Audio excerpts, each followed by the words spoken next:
હોળીના દિવસે આ રીતે કરજો તુલસીનો ઉપાય, પૈસાની ખોટ નહીં થાય, રોગ દૂર થશે. હોળી આનંદ અને ઉલ્લાસનો તહેવાર છે. પરંતુ ઘણા લોકો આ દિવસે પૈસાની અછત અથવા બીમારીના કારણે પરેશાન રહે છે. તેથી જો હોળીના દિવસે તુલસી સંબંધિત કેટલાક ઉપાયો કરવાથી પૈસાની ખોટ, આર્થિક સંકટ, નકારાત્મક ઉર્જા, ગરીબી અને રોગો દૂર થાય છે. હોળીનો તહેવાર સુખ અને સત્યનું પ્રતીક છે. જો તમારા ઘરમાં નકારાત્મક ઉર્જાનો પ્રભાવ છે, તો હોળીના દિવસે તમારે ગંગાજળમાં તુલસીના કેટલાક પાન નાખીને પૂજા કરવાની જગ્યાએ તેને રાખવા જોઈએ.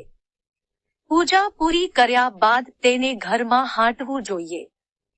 આમ કરવાથી નકારાત્મક ઉર્જાનો પ્રભાવ ઓછો થશે. હોળીના દિવસે ધન અને સમૃદ્ધિ વધારવા માટે હવન અને પૂજા કર્યા પછી તુલસીના 3 પાન લો અને તેને લાલ કપડામાં બાંધીને તમારી તિજોરીમાં મૂકી રાખો.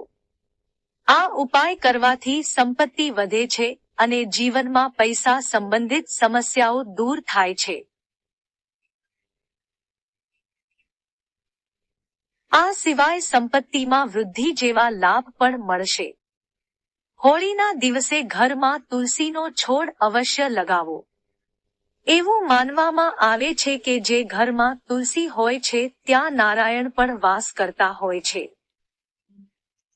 તેથી હોળીના દિવસે ઘરના આંગણામાં તુલસીનો છોડ વાવીને તેની દરરોજ તેની પૂજા કરવી જોઈએ. આ ઉપાય તમારા પરિવારમાં સુખ અને સમૃદ્ધિ લાવશે. સાથોસાથ નકારાત્મક ઉર્જાનો નાશ કરશે. પવિત્ર હોળીના શુભ અવસર પર દેવી લક્ષ્મીની પૂજા કરી તેમને તુલસીની મંજરી અર્પણ કરો.